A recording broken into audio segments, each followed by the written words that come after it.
This is why you're not getting any sales. You haven't built a sales machine and you haven't developed your processes to grow. In this video, I'm going to show you exactly what we do and how we set this up to make more sales. I've made a whole bunch of videos that kind of build into this, so I'll probably be referencing other videos and you might have to go check those out, but this is going to outline the entire process. So the first thing, obviously you need an offering, you need something to sell. If you don't have an offering yet, this might not be the best place to start, but I will say make sure that you're building an offering that can convert and people actually want to buy. There's lots of ways to test that. Check out my other videos. But once you have this offering, you want to build at least a landing page where you can drive traffic. You want to be able to convert people and have them be able to find you. You can use things like Go High Level to do this really easily and build in different automations from there. Once you have that landing page, you got to drive traffic. So if you guys have seen my other videos, I've just did one on how to send over 300,000 emails per month, and that's your traffic system. So now you have an offering, a landing page, and traffic going into your platform. So what do you do with that traffic? A lot of people, depending on the service, will go directly to a lead funnel or lead magnet, and that'll be their landing page. And what that is a way to collect phone numbers and emails. But I don't love that, especially a lot of the people that are listening to this are gonna be high ticket services. I personally like to go directly to calendar. So you send them to a landing page, the landing page has a calendar on there, they book an appointment for a sales consultation or a free consultation, a demo, whatever it's gonna be if you're doing software. On that demo, this is where the fun part starts. So you get them to book and then you have that call. So of course, practice is key. I've done thousands of sales calls, I've done thousands of videos. Each time I get slightly better. One of the things that I recommend staying away from, especially if you're the person doing the sales calls, you're the founder, you're the CEO, is I hate being on sales calls with PowerPoint presentations and people boring you to death with bullshit that only you care about. So we'll do a different video on how to crush a sales call and how to crush that communication. But quick tips here are, ask questions, learn about their business, learn what they're gonna do, and then have a quick elevator pitch and just give them their 30-second elevator pitch and then say, hey, what would you like to know more about? What interested you? But make sure that elevator pitch is tiered towards what they said they were interested in, because of course they just gave you the keys to selling them. Now all you have to do is listen and then sell them. So once you have that great sales call, this is where some of that system comes into place, is that follow-up. So of course with the calendar, we use Calendly, I highly recommend it, it's a great tool. There's automations that if built in, you can have a follow-up email, a reminder text. We personalize that so they can then call back that number, which Calendly doesn't do. We have to use different tools for that. You can use Go High Level pretty easily. So they can call back, they can text that number. So we've done some advanced things there, which I can do a video for in the future. Those automations are critical to get people to show up. But then on the back end, the things that most people don't think about is what we require is a post-sales form. So our salespeople do a post-sales form when they're done with that sale, and it asks them specific questions, gives a link to the proposal that they sent, it asks their contact information, it asks what pipeline they're gonna go in, because we use that form to feed directly into our CRM. So that CRM, it'll basically say, hot, cold, warm, whatever the pipeline is, and I'll move them directly into the CRM. So they fill out this form. It also puts in a video recording and notes. So as a manager, we can go in and audit and take a look at what's going on and see if they're doing a good job, bad job, improve and coach, especially with new hires. Now, once they have that form, one of the things we implemented recently is a post-sales form for the prospect. So the prospect will actually get a $500 discount on our high ticket service if they fill out a feedback form on their salesperson. Now we're a growing team, we have over 7 salespeople, and that's been a critical piece to really hold people accountable. So what we noticed is when we first started doing that, we actually had a lot of no-shows on our team. So we spent over $500 to get a lead, because that's kind of our cost to get per lead. And then people were just no-showing.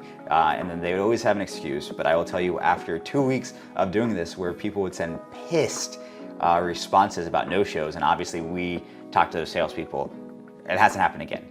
And that's a huge thing for us. And part of it was people would be on a different call and it would run late and they'd stay on that call. And so it was just a training opportunity to say, hey, you need to do a hard stop. You need to say, hey, I can give you a call back, get on that call. But anyways, the process piece of it is getting feedback from your prospects. Now, I actually haven't seen any other company do this, but it's been a big piece, and we ask, are you interested in moving forward? Who are your competitors? What can we do to kind of close the deal? And they will literally give us the keys to the city in the sense of tell us what we need to do, how we need to improve, and it's made really fast iterations through feedback circles. Past that, we use different proposal softwares. So we use GoProspero. It's a fairly affordable proposal software. And basically we have templates built out, and we use Zapier to basically automatically create these proposals for us. They automatically put the person's email in there, all their information, and the team just has to review it, add anything custom that they might have added, and then send that over in their follow-up. It's still, in my opinion, critical to use proposals, but very simple proposals. Again, when I talked about I hate getting a long PowerPoint of information, I hate getting a 10-page proposal or basically just the PowerPoint we went over.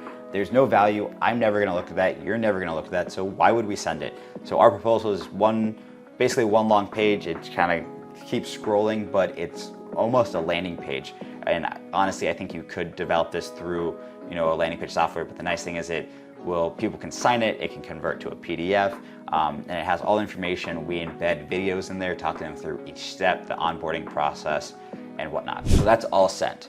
Now, the last piece of our kind of sales process is, of course, automated follow-ups. So what we did was we thought, what do I do? And so every 2 days, I would then go follow up with all my prospects from 2 days ago. So if I had 5 people, I go through and say, hey, we have tools that would tell us if they opened the proposal, if they didn't open the proposal. So I'd say, hey, saw you open a proposal. Did you want to jump on a follow-up call? Or hey, saw you didn't open your proposal. I just wanted to send you the link. And we automated all of that. Now, something that I left out is our sales team is encouraged to, at the end of the call, figure out what the next step is, whether they're going to get a follow-up call in a week, if they're going to get a call with their partners, if they just need a payment link, if they need a week to talk to their spouse, whatever it is, they need to figure out what that action plan is and build that in, so that way in those communications they can kind of curate that to what the expectations are. But anyways, that's just a sidetrack. So we basically automated all of these processes of following up. So instead of our team having to manually go text these people, we've set up a way for them to text using ActiveCampaign, where it comes from their specific number. And again, the nice thing is they can call back and it goes directly to that salesperson.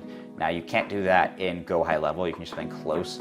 You can assign the number, but in ActiveCampaign, we use Sales Message and ActiveCampaign to do that. So it's coming specifically from that salesperson. So if they respond, it goes straight to that salesperson. They can own the entire process, all those phone calls. Very valuable system.